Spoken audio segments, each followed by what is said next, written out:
Hi, Mount SAC students. Welcome to De-Stress Fest. My name is Mindy. I'm a nurse practitioner and one of your healthcare providers at the Student Health Clinic. I've prepared 3 presentations, and this is the third one, talking about technology overload and fatigue. I've noticed in the last couple months since we've been quarantined that fatigue has been a big issue. Not only fatigue during the day, but not sleeping as well, which I've addressed, and so has Tim Leslie in one of his pre-recorded presentations. But back to fatigue. Why are we fatigued? Well, we're all under a lot of stress. Some days we feel the stress, and some days we don't feel the stress, but that stress manifests in different ways, and one of those ways is fatigue. Our bodies are having to work overtime, our brains are working overtime because we're having to cope, adapt, survive in different ways. Then it's all novel. Not only is the virus novel, but this experience is novel. There's a lot of distractions, we have less contact. People need community, people need people, and without that, it's stressful and therefore tiring. In addition, a lot of us are moving less, even if we try to move every day. Just moving around the house makes for less movement. Our life has been restructured, our routine's been turned upside down. All of those things are taxing on the brain and end up as a stress and causing fatigue. The main one I want to focus on today is technology. A few weeks ago, a lot of us had not even heard of Zoom, and now it's a common tool that we're using on a regular basis, several times a day. And this medium or this tool, Zoom, the Zoom meetings, Zoom chats, social groups, however you're using Zoom, requires your brain to do things that it's not used to doing. And this also causes fatigue. So, like I said, for some reason we're tired. There's lots of reasons. We're mentally exhausted. And sometimes that's confusing because it doesn't seem like there's a good reason why. And so I said that sometimes that seems like it's not a definable reason. And enter Zoom.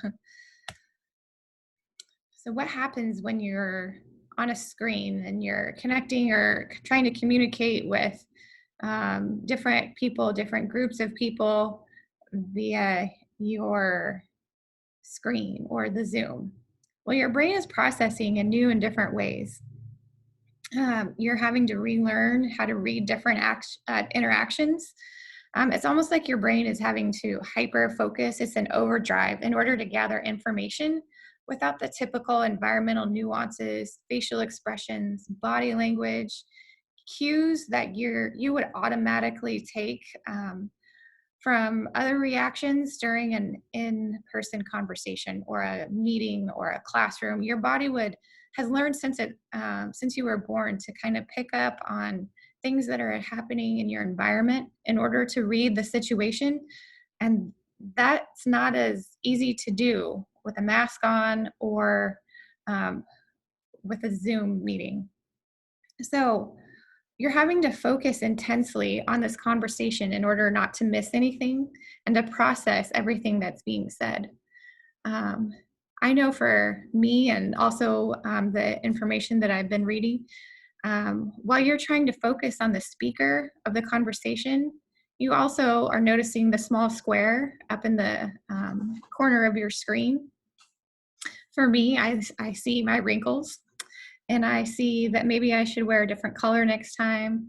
Maybe the lighting should be different. I should sit somewhere else in my house so the background looks different. In addition, there's other environmental distractions. So in addition to staring at myself, which it shows the information showing that we actually look at ourselves a good part of the time instead of one, because we're self-conscious, but also as a break from just staring at other people. There's also other environmental distractions. So when you're not in that office or the classroom where the sole objective is to accomplish that task of classroom or work, then you're open to the other distractions at home. So like at my house, my kids might walk across the room. They need attention. They want food. They need help with their homework. the dog barks, the dog is playing with a shoe that I have to stop everything and turn off my video and go get the shoe. There's laundry, a pile of laundry that needs to be done. There's dusting that needs to be done. My phone might ring and a friend that wants to talk, or it's another phone call from work. There's groceries that I have to figure out how I'm going to get because the store may or may not have them, and there might be an there might be a grocery store delivery time. All those things are weighing on me, and probably a multitude of other things are weighing on you when you're sitting in your house instead of being at school or at work, where all of those things kind of go away. So there's a lot of tasks and messages demanding your attention. So that's a lot for the brain to process. On top of that, we're all stressed and dealing with numerous unknowns in our lives. I know sometimes I'd like to wave the white flag because I still have so many things to do, but we can't. We have to get up off the couch, get up out of bed, and try to combat this Zoom fatigue. So how do we cope? Well, I'm going to break it down into 3 or 4 ways. The first is to your best ability to try to avoid multitasking. When you're not focused on one particular thing, nothing is going to really get accomplished and time is wasted. When you're trying to do a lot of things at the same time, you don't remember where you started or where you ended one task or another, and therefore you spend more time on each task trying to remember where you are in that situation. Secondly, build in breaks to your meetings, build in breaks in between maybe your classroom activities or your social chats. Look away from the computer. Keep calls or conferences as short as possible, and try to put 5 to 10 minutes in between them at least so that you can get up and move around. And that's important. Get up and move around in between tasks that you're doing, whether it's homework, meetings, projects, emails. Since we're doing everything on the computer, you have to make an effort to stop, turn it off, and get up and move around. It's important to get a snack, get a drink of water, and then resume your task or call for a set amount of time before you, again, take another break. And then third, reduce your on-screen stimuli. So when you're in a meeting or a class for a long period of time, you might hide your face for a moment and look a different direction. Like I said before, research shows we spend most of our time looking at ourselves, and then you're actually probably missing half of the conversation. So turn your video off and don't look at yourself for a little while. Try to focus on the speaker. And then another thing is you can use plain backgrounds, because when we're focusing on the speaker, especially if there's a multitude of people, a lot of times we're not actually looking at them. We're looking at other things in the environment. Like there's a light, there's a mirror, there's a picture over there. And trying to take in your environment. But a lot of times that's counterproductive. So another way is switch to phones or emails. So a lot of times I think that actually adds to your overall technology fatigue, is because it's a cumulative effect of both, or of all of your email, your phone, the Zoom meetings, and trying to figure out all of the glitches. But if you are on the screen or if you're on a conference call or the class, a lot of times, if you could just make it a quick text, a brief email, maybe that'll lighten the load from the staring at faces over the screen. I know in doing this recording, well, all of the recordings, because I've done several this week, that at the end of one of the days where I spent all day trying to record and re-record and redo my PowerPoints and re-record and talking to different people at work, trying to figure out what my problems were and why it wasn't working. By 5 o'clock, I was exhausted. I had to turn everything off. I wanted to go to bed, but I made myself get up and go on a walk I took my daughter with me, and it took probably a good 45 minutes for me to switch gears and get a little bit of energy back so I could go on with the evening. But I had to just turn everything off for the night because I was totally toast. I was exhausted. Now, if you're doing that every day, it really takes a toll. So mix things up where you can, turn things off when you can, pace yourself. We all need connection, but if there is a have to interaction, something that has to be done that day, maybe you can cut out a non-necessary Zoom, phone call, email for that day and make it something else instead. Postpone it till tomorrow, or make it the phone call that's really, or a text that's brief, enough to get you to the next day where you have another list of have tos. So like I said, the screen fatigue, I'm a believer that it's not just Zoom, it's everything: emails, video games, movies, phones, computers, tablets, iPads. It all just gets overwhelming. It's not good for our processing. Our eyes get tired. We have to turn them off and do something else. So that's hard because everything we are doing right now is on the screen. But if you can set an end time and give yourself a not just a 5 or 10-minute break, but a longer break to refresh yourself, rejuvenate, take a shower, go on a walk, do some exercise, do some yoga, have a meal, do something that without a screen on. And then return to the basics. This is basic taking care of yourself. That's going to refresh your body, your mind, your soul.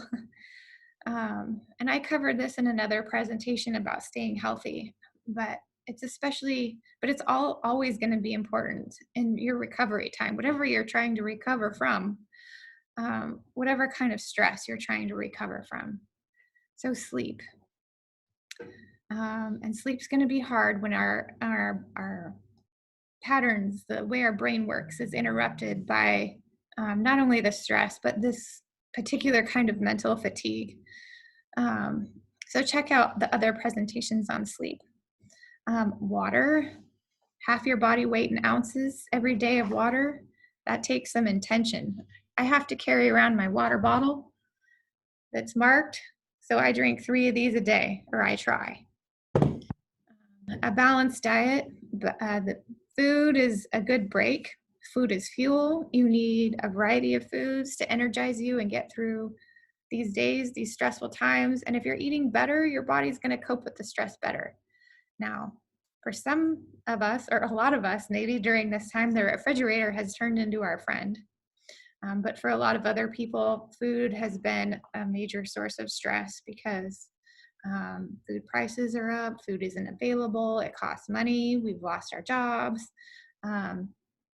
So check out recommendations on food. The Wellness Center is sending out recommendations quite regularly on diet.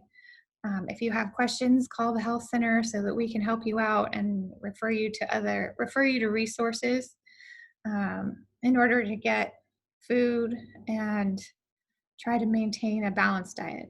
If you can, not if you can, but please do try to refrain from drugs and alcohol. This is going to increase your fatigue. It doesn't help you process better. It doesn't give you clarity of mind when you're trying to do your homework, to work from home, whether it's school or a paid job. It doesn't give you clarity to focus on the issues and what's causing you other stress. And there's a cumulative effect of decreasing your overall health. And exercise, like I've said many times, probably already in this presentation and for sure my other ones, try to move every day.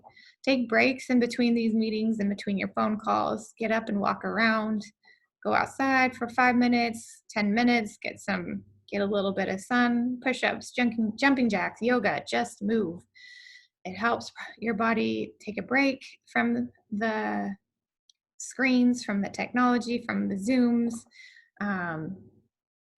And I know another thing is that sitting all day in front of a screen, my back hurts, and it hurts a lot less if I get up and move and stretch. And then ultimately have to return to work on my screen. But those things do all help. Um, so those are the physical things you can do. Some of the mental things that you can do. Um, be kind to yourself. I also did a presentation on these as well.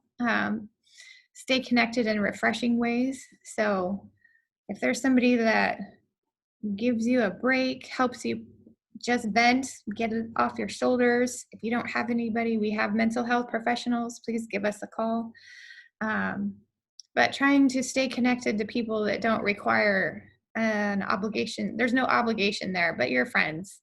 Um, and sometimes that might add to your Zoom fatigue, but try to choose ways to connect with them that don't contribute to that overall fatigue. Structure your day. Try to set your routine in a way, like I said, that builds in the break. Accomplish what you need to, built in the breaks. Um, doesn't add pressure, because none of us need extra pressure. Maybe we need motivation to get stuff done that we have to get done, but you don't need extra pressure on yourself. Not in a time when we're all already stressed. And stress management.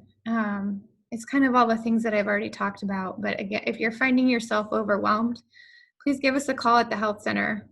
Seek help when needed. We have myself and other healthcare providers, as well as our mental health providers, occupational health. There's meditation online, there's yoga online, and we have a lot of resources that if we can't help you, we'll direct you in the place that hopefully we can meet your needs.